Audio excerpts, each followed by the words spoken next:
వక్రతుండ మహాకాయ సూర్యకోటి సమప్రభ నిర్విఘ్నం కురు మే దేవా సర్వకార్యేషు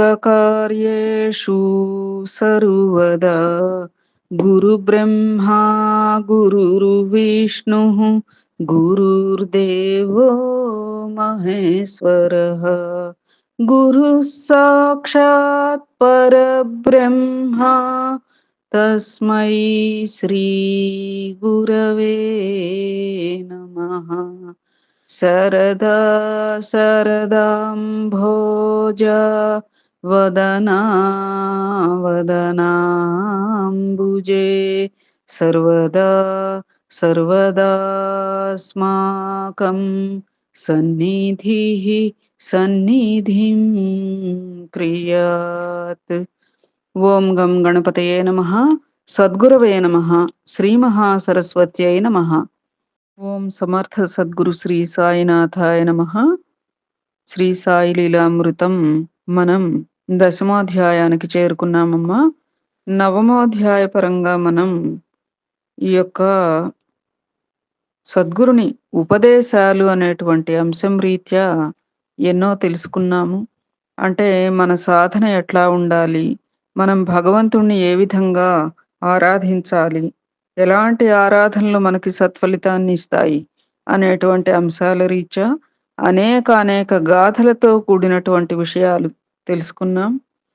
నేటి అధ్యాయపరంగా యోగీశ్వరుడు అనే అంశం రీత్యా తెలుసుకోవడానికి ప్రయత్నం చేద్దాం.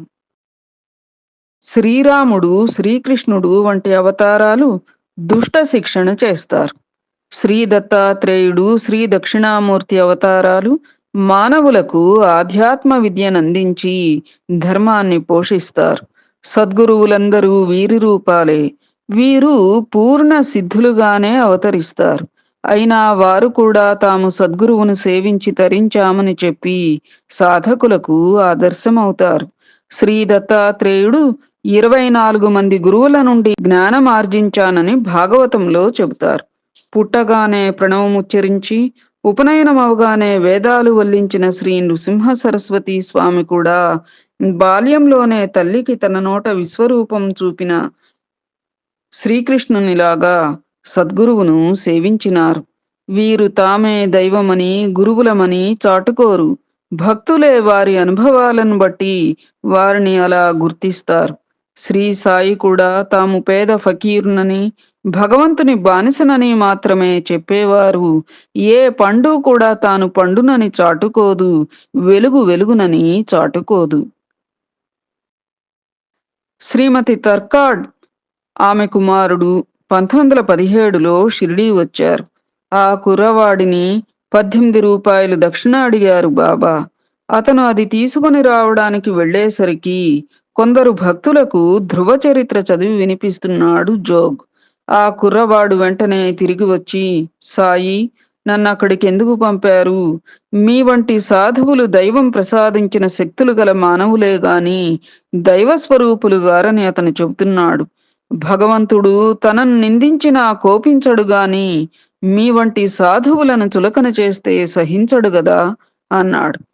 బాబా నవ్వి, అతను చెప్పింది నిజమే. నేను ఫకీరునే గాని దైవాన్ని కాదు. దైవం ఎంతో గొప్పవాడు. ఆయనతో ఎవరు పోలరు అన్నారు. ఆ పిల్లవాడు, సాయి, మాటలతో మమ్ము ఏమారుస్తున్నారు గాని మీరు దైవమే అన్నాడు. బాబా అతని తల నిమురుతూ, నీవు నిత్యము సద్గ్రంథ పారాయణ నామజపము చేయి అన్నారు. కుర్రవాడు, అది మధ్యలో ఆగిపోతే దోషం కనుక నేను చేయను అన్నాడు. సాయి సంతోషంగా అతని తల్లితో, నీ బిడ్డ యొక్క సర్వబాధ్యతలు నావే అమ్మా అని అతని మీద తమ యోగ దృష్టిని సారించారు. నిజమైన గురువు ఎలా వ్యవహరిస్తారో చూచాం. సాయి కేవలం యోగం అభ్యసించి కొన్ని అద్భుత శక్తులు పొందిన సాధువేనని తలచే కొందరు వ్యక్తులు ఆయన ఏమి చేస్తారోనని గమనించేవారు. యోగులు తమ జీర్ణ కోసం శుభ్రం చేసుకునేందుకు 3 అంగుళాల వెడల్పు 22 అంగుళాల పొడవు గల శుభ్రమైన గుడ్డను నెమ్మదిగా మృంగి అరగంట జీర్ణకోశంలో ఉంచి తరువాత నెమ్మదిగా బయటకు లాగేస్తారు. కానీ బాబా చేసిన ఈ ధౌతి అద్భుతం. 3 రోజులకోసారి ఆయన బావి దగ్గరకు వెళ్ళి ప్రేగులు వెడలగ్రక్కి నీటిలో కడిగేవారు. తర్వాత వాటిని చెట్టు కొమ్మపై ఆరబెట్టి తిరిగి మ్రింగేవారు. షిరిడీ నివాసి అప్పాభిల్ అనేవాడు రాత్రులలో పహారా కాచేవాడు. అతడొక రాత్రి మసీదు చేరి అక్కడ బాబా దేహం ముక్కలుగా పడి ఉండటం చూచాడు. ఎవరో దుర్మార్గులు ఆయనను హత్య చేశారని భావించినాడు. మొదట ఆ సంగతి మునసపు కరణాలతో చెబుదామనుకున్నాడు. కాని ధైర్యం చాలక తిరిగి ఇల్లు చేరి భయంతో బయటకు రాలేదు. మరుసటి ఉదయం మసీదుకెళ్ళొస్తున్న వారు ఎవరూ ఆ ప్రస్తావనే చేయడం లేదు. ఆశ్చర్యంతో అతను మసీదుకెళ్ళేసరికి బాబా అతన్ని చూచి, రాత్రి భయపడ్డావా అని అన్నారు. సాయి ఖండయోగం చేసేవారని తర్వాత అందరికీ తెలిసింది. సాయి మసీదులో నేలపై పడుకోవడం చూచి నానాసాహెబ్ డేంగ్లే 4 మూరల పొడవు, జానడు వెడల్పు గల చెక్క సమర్పించాడు. ఆయన దానిని సన్నని గుడ్డ పీలికలతో మసీదు కప్పు నుండి మూరెడు క్రిందకు వ్రేలాడదీశారు. రాత్రి దానికి 4 మూలలా ప్రమిదలు వెలిగించి వాటి మధ్యన నిద్రపోయేవారు. ఆ బల్లనే మోస్తాయో లేదో అనిపించే ఆ గుడ్డ పీలికలు ఆయనను కూడా మోయడమే చిత్రం. అంతేకాదు, మసీదులో నిచ్చెన కూడా లేదు. ఆయన ఆ బల్ల మీదకెలా ఎక్కేవారో ఎలా దిగేవారో తెలిసేది కాదు. అంతవరకు క్రిందనే ఉన్న బాబా దానిపై పడుకుని కనిపించేవారు, అలానే దిగేవారు. అది చూడడానికి జనం విరగబడుతూ ఉంటే ఆయన ఒకరోజు ఆ బల్ల విరిచి ధునిలో వేశారు. మెళకువగా కళ్ళు తెరిచి నిద్రించగల వారికే అది సాధ్యం. నేను నిద్రించేటప్పుడు మహల్సాపతి చేతిని నా గుండెపై నుంచి నా హృదయంలో జరిగే దైవస్మరణను గుర్తించమంటాను అని ఆయనే ఒకసారి చెప్పారు. షిరిడీలో రోడ్డు ప్రక్కన లెండీ తోపు ఉన్నది. బాబా రోజు 2 పూటలా అందులో ఒక్కరే కొంతసేపు ఉండేవారు. అప్పుడప్పుడు సేవకుడు అబ్దుల్లా ఆయనతో కూడా ఉండేవాడు. అతను ఇలా చెప్పాడు. ఆ తోపులో ఒకచోట 2 అడుగుల లోతున ఒక గుంటలో అఖండ దీపం పెట్టారు బాబా. అది ఆరిపోకుండా పైనొక రేకు, చుట్టూ సుమారు 20 తెరలు ఉండేవి.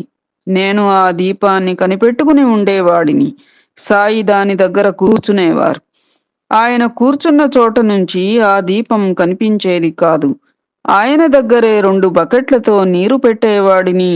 ఆయన ఆ నీరు అన్ని వైపులకు చల్లి ఒక్కొక్క దిక్కుగా కొన్ని అడుగులు నడిచి అటు తదేకంగా చూచేవారు. అప్పుడు ఆయన మంత్రం ఏదైనా చదివేవారేమో తెలియదు. అలానే ఊరికి ఉత్తరానున్న ఒక బావి అంచు మీద ఆయన ఒక్కొక్కప్పుడు గంటల తరబడి కూర్చునేవారు. ఆ ప్రక్కనే 5 అడుగుల లోతు గొయ్యి ఆయనే త్రవ్వారు. అందులో నిలబడి ఆయన చాలాసేపు ఏమో చేసేవారు, కాని ఎవరూ గమనించలేకపోయారు. దాసగను ఒక వివరం చెప్పాడు.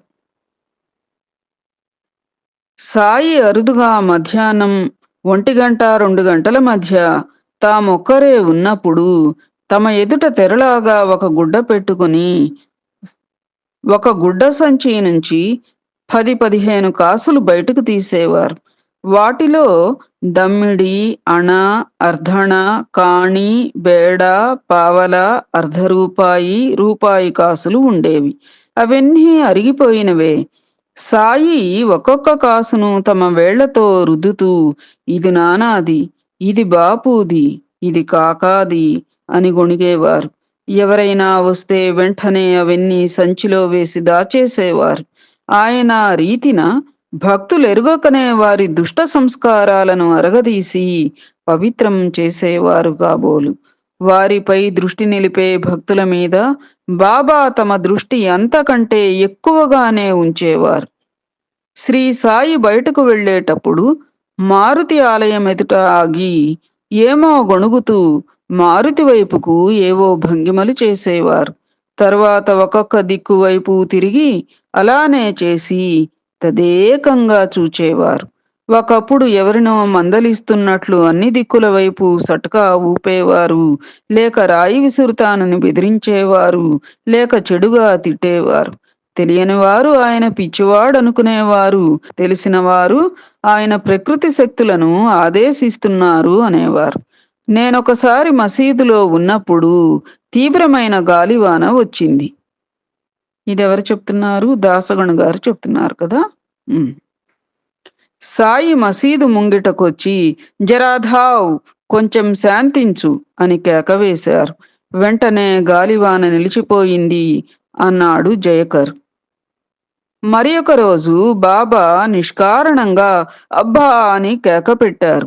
తక్షణమే ఆయన తలకు ఒంటికి ఉన్న గుడ్డలన్నీ తడిసి నీరు బొట్లుగా పడి మడుగు కట్టింది. భక్తులు ఆశ్చర్యపోయారు గాని ఆయననడిగే ధైర్యం లేదు. మూడవ రోజున సాయి తనను రక్షించినందుకు టెలిగ్రామ్ ద్వారా కృతజ్ఞత తెలిపాడు జహంగీర్. అసలు వృత్తాంతం ఇది. రష్యా జపాన్ యుద్ధంలో అతనొక నౌకాధిపతి. తన 3 నౌకలను శత్రువులు ముంచివేశారు. తన నౌకను కాపాడమని అతను కన్నీటితో బాబాను ప్రార్థించినాడు. సాయి అతని ముందు కనపడి ఆ నౌకను భద్రంగా ఒడ్డు చేర్చారు. సాయి వద్ద మసీదులో ఒక మూల తిరుగలి ఉండేది. బాబా అప్పుడప్పుడు నేల మీద ఒక గోనె పరిచి దానిమీద తిరుగలి పెట్టుకుని కూర్చునేవారు. తర్వాత కఫ్నీ చేతులు మడుచుకుని ఒక చేత్తో గోధుమలు విసిరేవారు. ఆ పిండి భక్తులకిచ్చి ఊరి పొలిమేరలో చల్లమనేవారు. ఒకసారి కారణం అడిగితే ప్లేగు మసూచి దేవతలు ఊరిలో కొందరిని పొట్టన పెట్టుకోవాలని చూస్తున్నాయి. వారికి బదులు ఈ పిండి తీసుకుపమ్మని వాటిని ఆజ్ఞాపించినాను అన్నారు. ఒకసారి 1911లో భక్తులు వారి ఆదేశం పాటించలేదు. కొద్ది రోజులకు షిరిడీలో ప్లేగు వ్యాపించింది. తెల్లవారుతూనే సాయి ఒంటి మీద కూడా 7 ప్లేగు బొబ్బలు కనిపించాయి. భక్తులు భయపడి వాటికి చికిత్స తెలపమంటే ఆయన ఈ బొబ్బలు షిరిడీలో ప్లేగుతో 7గురు మరణిస్తారు అని సూచిస్తున్నాయి. నాకు ఏ చికిత్స అవసరం లేదు అన్నారు. భక్తులు ఒత్తిడి చేయగా కాల్చిన దూది నూనెతో తడిపి అద్దమన్నారు. తరువాత గ్రామంలో 7గురు ప్లేగుకు బలి అయినారు. బాబా ఒంటి మీద బొబ్బలు తగ్గేసరికి గ్రామంలో వ్యాధి అదృశ్యమైంది. అప్పుడప్పుడు వచ్చిన వారందరికీ శ్రీ సాయి స్వయంగా వంట చేసేవారు. బజారు నుండి దినుసులు కొనుక్కురావడం, పొయ్యి వెలిగించి ఎసరు పెట్టడం, ఉప్పు మిరియాలు వంటివి నూరడం అన్నీ ఆయన స్వయంగా చేసుకునేవారు. ఒకప్పుడు పరమాన్నం, మరొకప్పుడు మాంసపు పలావు వండేవారు. పులుసు కాచి అందులో గోధుమ రొట్టెలు, మిరియాల పొడి వేసేవారు. అంబలి కాచి మజ్జిగతో కలిపేవారు. ఉడుకుతున్న గుండిగలో చేయి పెట్టి బాహా కలిపేవారు. ఆయన చేయి కొంచెం కూడా కాలేది కాదు. వంట కాగానే పాత్రలను మౌల్వీ చేత నివేదన చేయించేవారు.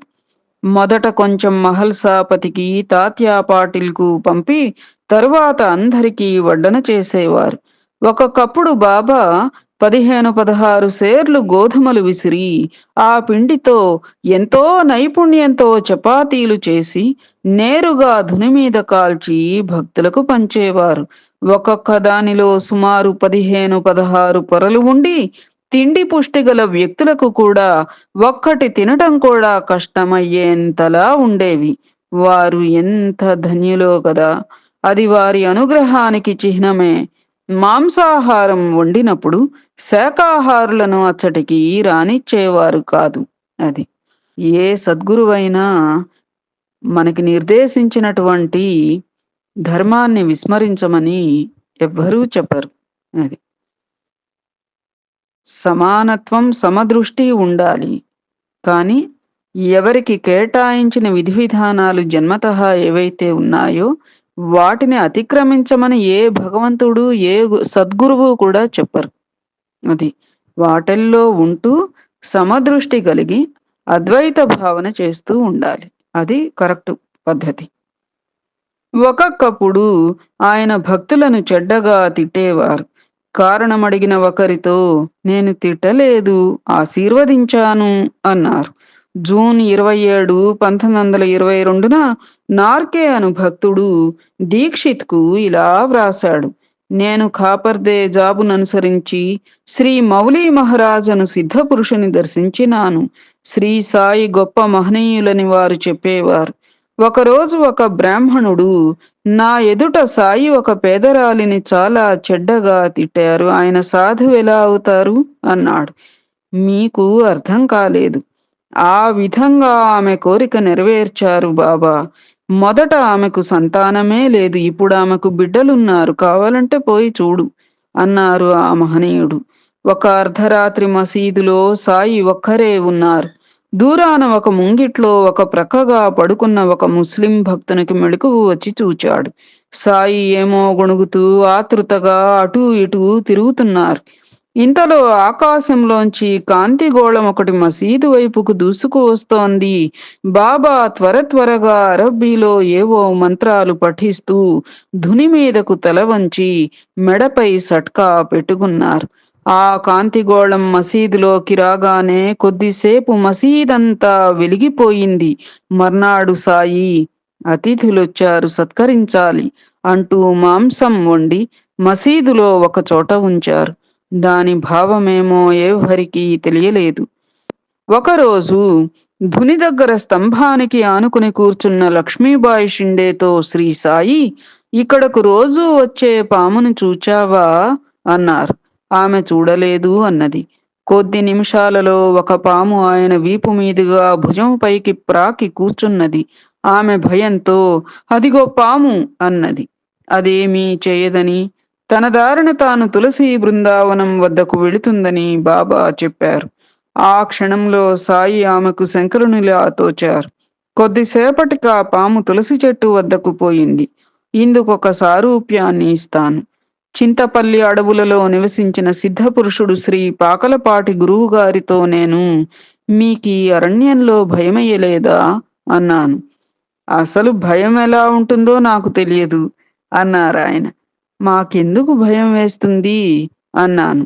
ఆయన వేరు అనిపించడం వల్ల, అంటే అన్యత్వ భావం వల్ల అన్నమాట. అన్యత్వ భావం వల్లనే భయం కలుగుతుందని మన ప్రాచీన గ్రంథాలు చెబుతాయి.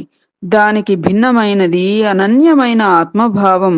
ఆత్మవత్ సర్వభూతాని అన్నట్లు సర్వజీవులను తమ రూపంగా చూడగలవారు భయరహితులు.